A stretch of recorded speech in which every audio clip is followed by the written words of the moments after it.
शिक्षा सबसे शक्तिशाली हथियार है जिसका उपयोग आप दुनिया बदलने के लिए कर सकते हैं। यह कथन नेल्सन मंडेला जी के हैं। जैसे आपके लिए और हमारे लिए भोजन, पानी, सांस लेना जरूरी है, वैसे ही शिक्षा भी हमारे जीवन का एक महत्वपूर्ण भाग है। शिक्षा हमें जीवन जीने का तरीका सिखाता है। शिक्षा का मतलब केवल किताबी ज्ञान से नहीं है।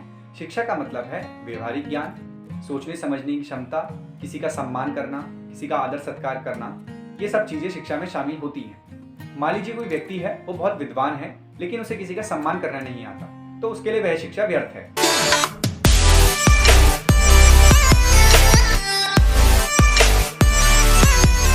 इंडिया की एजुकेशन पॉलिसी और विदेश की एजुकेशन पॉलिसी में जमीन आसमान का अंतर था, और यही चीज इंडिया की एजुकेशन पॉलिसी को अलग बनाती थी और बहुत इफेक्टिव तरीके से दिखाती थी। जैसे जो इंडिया की एंशिएंट एजुकेशन पॉलिसी थी, वो थियोरेटिकल नॉलेज को ज़्यादा प्रेफरेंस ना देकर प्रैक्टिकल नॉलेज को ज़्यादा प्रेफरेंस देती थी। फॉर एग्जाम्पल, जैसे आज के टाइम पर लोग किताबी ज्ञान को ज़्यादा प्रेफरेंस देते हैं, लेकिन उस समय किताबी ज्ञान को ज़्यादा प्राथमिकता न देकर व्यवहारिक ज्ञान को ज़्यादा प्राथमिकता दी जाती थी, जिसमें बच्चा डिसिप्लिन, काइंडनेस, पोलाइटनेस, ह्यूमैनिटी के ऊपर ज़्यादा फोकस करता था। उस समय के सोर्स ऑफ एजुकेशन, उस समय वेद, उपनिषद, धर्मसूत्र शिक्षा के स्रोत रहे। ऋग्वेद के बाद से ही शिक्षा का मेन मोटिव एक्सटर्नल डेवलपमेंट तक ही सीमित नहीं रहा, उन्होंने इंटरनल डेवलपमेंट पर भी काम करना शुरू किया। फॉर एग्जाम्पल, इंटरनल डेवलपमेंट मतलब सीधा सीधा ये है कि छात्र के अंदर अनुशासन, विनम्रता, सहजता, सोचने समझने की क्षमता, व्यवहारिक ज्ञान, सामाजिक ज्ञान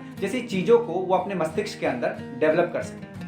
देखिए, इन सब चीजों से हम ये तो समझ गए कि उस समय की शिक्षा का मुख्य उद्देश्य छात्रों तक अच्छी शिक्षा और उन्हें गुणवत्ता से लैस करना था। दूसरी चीज ये कि उस समय छात्रों के मानसिक, बौद्धिक व्यक्तित्व पर ज्यादा ध्यान केंद्रित था, जिससे वह अपना जीवन भविष्य में आसानी से यापन कर सके। देखिए, एंशिएंट एजुकेशन पॉलिसी की इंपॉर्टेंस हम इसी बात से पता लगा सकते हैं कि उस टाइम की एजुकेशन पॉलिसी में राज्य सरकार और लोगों का कोई भी इंटरफेयर नहीं था। देखिए, एक और इंपॉर्टेंस आप इसी बात से पता लगा सकते हैं कि उस टाइम की जो एजुकेशन पॉलिसी थी वो स्टैटिक ना होकर मूवेबल थी।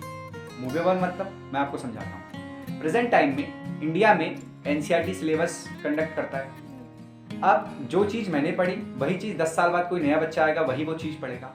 अब इसमें क्या है, जो सिलेबस है वो लिमिटेड है, स्टैटिक है, रुका हुआ है, इसमें कोई नई चीज़ ऐड नहीं हुई, कोई नई चीज़ मॉडिफाई नहीं हुई, तो ऐसे में हम इस सिलेबस को स्टैटिक कहेंगे। लेकिन एंशिएंट एजुकेशन पॉलिसी जस्ट इसकी अपोजिट थी। क्यों? क्योंकि वो मूवेबल थी। मान लीजिए कोई नई चीज़ डिस्कवर हुई तो उसमें वो चीज़ ऐड होगी, तो इसी टर्म को कहते हैं मूवेबल।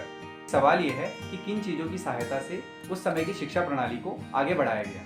तो उसमें जो मेन चीज़ थी वो थी 4 वेद, 6 वेदांग, उपनिषद, दर्शन, तारक शास्त्र जैसी चीज़ों की सहायता से उस समय की शिक्षा प्रणाली को आगे बढ़ाया गया। जबकि 6 वेदांग में शिक्षा, छंद, व्याकरण, निरुक्त, ज्योतिष, कल्प थे, और दर्शन में न्याय, वैशेषिक, योग, वेदांत, मीमांसा, बीजगणित और ज्यामिति जैसे विषय शामिल थे। उस समय व्याकरण सबसे प्रसिद्ध विषयों में से एक था, जिसके प्रचंड ज्ञाता पाणिनि थे। ये तो रही वैदिक शिक्षा की बात करें बौद्ध शिक्षा की, तो उसमें मुख्यतः 3 विषय शामिल थे: अभिधर्म, पिटक और सूत्र।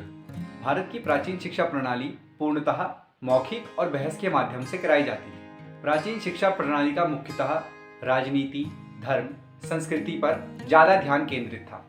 देखिए, अगर हम उस समय के उच्च शिक्षण संस्थान की बात करें तो उसमें मुख्यतः 2 संस्थानों के नाम आते हैं। पहला तक्षशिला और दूसरा नालंदा।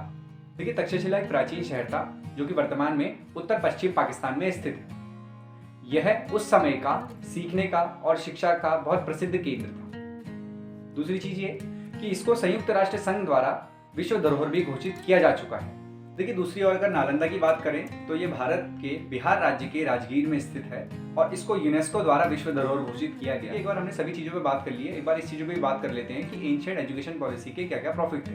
पहला प्रॉफिट तो यही था कि एंशिएंट टाइम पे थ्योरेटिकल नॉलेज को ज़्यादा प्रेफरेंस नहीं दी जाती थी in the comparison of practical. दूसरी चीज़ ये कि छात्रों के सर्वांगीण विकास पर ज़्यादा ध्यान दिया, छात्रों के ऊपर कोई दबाव नहीं दिया जाता था, जिससे कि वो अपना रिस्पॉन्स बहुत इफेक्टिव तरीके से दे सके। अब आप लोग सोच रहे होंगे कि अगर एंशिएंट एजुकेशन पॉलिसी के इतने ही प्रॉफिट हैं तो इसको अभी क्यों नहीं इंप्लीमेंट किया जा रहा है। तो देखिए, इसके कुछ ड्रॉबैक भी हैं, उस पर एक बार डिस्कशन कर लेते हैं। पहला ड्रॉबैक यही है कि उस समय महिलाओं को एजुकेशन प्रोवाइड नहीं कराया जाता था। दूसरा पॉइंट ये कि उस समय जातिगत व्यवस्था थी, तो जातिगत भेदभाव के कारण उस समय केवल क्षत्रियों को ही शिक्षा ग्रहण करने की अनुमति थी।